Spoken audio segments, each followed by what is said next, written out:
días para todos los oyentes. Gracias por estar una vez conectados en nuestro canal Voces de la Justicia. Hoy queremos invitarlos a un viaje en el tiempo para comprender cómo nacieron y evolucionaron los derechos humanos en América. Imaginémonos un mundo donde la ley no protege sino que persigue, donde el poder del Estado es absoluto y puede decidir quién vive y quién muere sin consecuencia. Aunque esto les parezca increíble, ese mundo existió y pues no hace mucho. Hoy recorreremos la historia del sistema interamericano de derechos humanos, desde la Revolución Francesa hasta las dictaduras latinoamericanas, pasando por guerras, juicios y tratados internacionales. Descubriremos cómo América construyó su propio mecanismo de defensa contra los abusos de poder y qué papel juegan hoy las instituciones que lo conforman.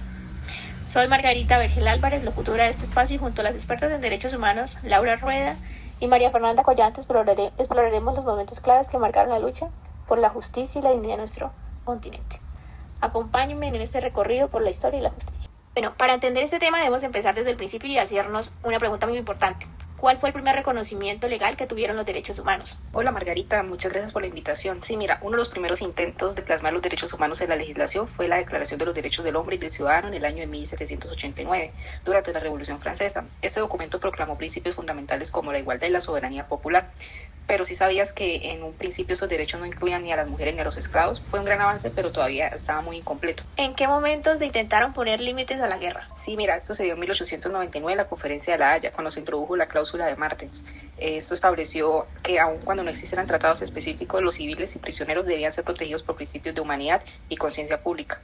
Un dato curioso es que la cláusula lleva el nombre de Fyodor Martens, que fue un diplomático ruso que la propuso y que logró convencer a las potencias de la época de incluirla. Muchas gracias, Laura, por tu aporte, pero realmente me surge una duda de lo que sucedió en el siglo XX, ya que ese fue un momento muy impactante para la historia, y me gustaría, Mape, que me explicaras cómo impactó esto en los derechos humanos. Sí, Margarita, mira, la Primera Guerra Mundial, ocurrida aproximadamente en 1914 y 1918, trajo la muerte de más de 15 millones de personas, pero los tratados de paz no incluían medidas concretas de protección de derechos humanos. Increíble, por cierto. A pesar de la devastación, los derechos humanos no fueron una prioridad en este momento. Ya luego, en la Segunda Guerra Mundial, esto ocurrió de 1939 a 1945, la expansión del fascismo y la invasión nazi a Polonia llevaron a la creación de un régimen totalitario basado en las leyes discriminatorias. ¿Sabías que la ley de la habilitación de 1933 fue la que permitió a Hitler gobernar sin el Parlamento y eliminar a sus oponentes legalmente? Esta ley fue clave para consolidar su dictadura. Por ejemplo, gracias a esta ley, disolvió otros partidos políticos y prohibió la prensa opositora. Bueno, otro dato impactante son las leyes de Nuremberg. Esto ocurrió aproximadamente en 1935. No solamente quitaron derechos a los judíos, sino que también definieron quién era ario y quién no, basándose en teorías racistas sin ninguna base científica. Otro ejemplo, los matrimonios entre judíos y no judíos fueron prohibidos y se les retiró la ciudadanía alemana, dejándolos sin derechos legales. Cuando ya la guerra terminó y se descubrieron todos estos horrores de los campos de concentración nazis, el mundo entendió que el derecho internacional necesitaba cambios profundos. Me gustaría que me explicaras, Laura, qué medidas se tomaron para mitigar todo esto. En 1945 se lleva a cabo los juicios de Nuremberg, donde por primera vez los líderes de un país fueron juzgados por crímenes de lesa humanidad. ¿Y sabías que uno de los argumentos de los acusados era que solo obedecían órdenes? Entre los principales juzgados estuvieron Helmut Göring, que fue un líder de Luftwaffe-Wehrmacht, y mano derecha de Hitler.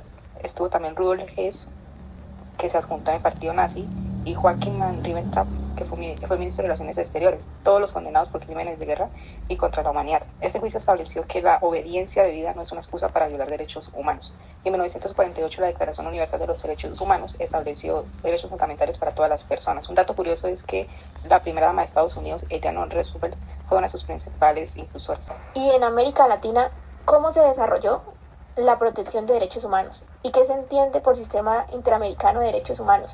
A mediados del siglo XX, las dictaduras en la región mostraron la necesidad de un sistema propio de protección.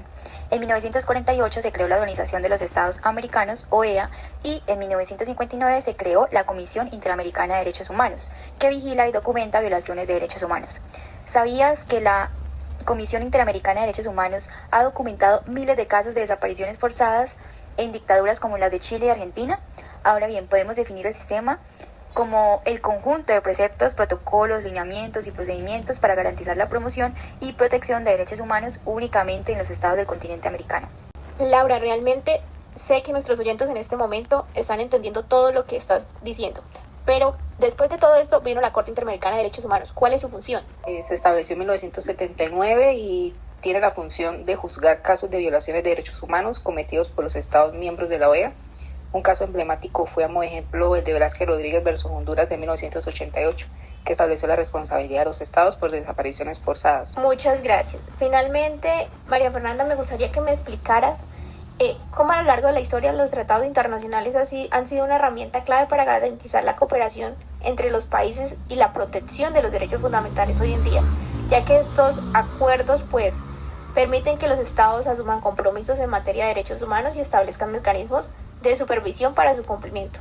Me gustaría que nos explicaras qué papel juegan estos tratados y cómo influyen hoy en día en la legislación colombiana. En Colombia, los tratados de derechos humanos hacen parte del llamado bloque de constitucionalidad, un concepto establecido en la Constitución de 1991 en sus artículos 93 y 94.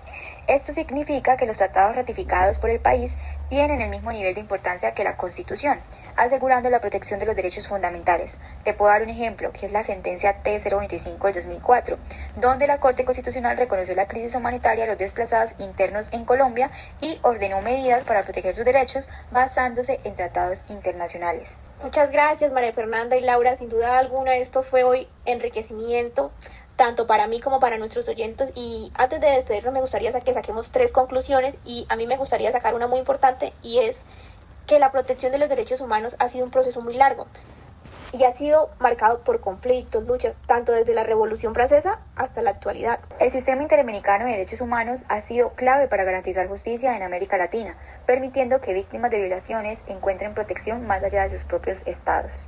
En Colombia el bloque de constitucionalidad asegura que los tratados internacionales sean una herramienta fundamental para la defensa de los derechos fundamentales y permite avances importantes en la protección de poblaciones vulnerables o poblaciones étnicas. Muchas gracias, Laura y María Fernanda, por acompañarnos en este análisis, y por supuesto muchas gracias a nuestros oyentes por estar aquí, y recuerden que nos vemos en el próximo episodio de Voces de la Justicia. Hasta la próxima.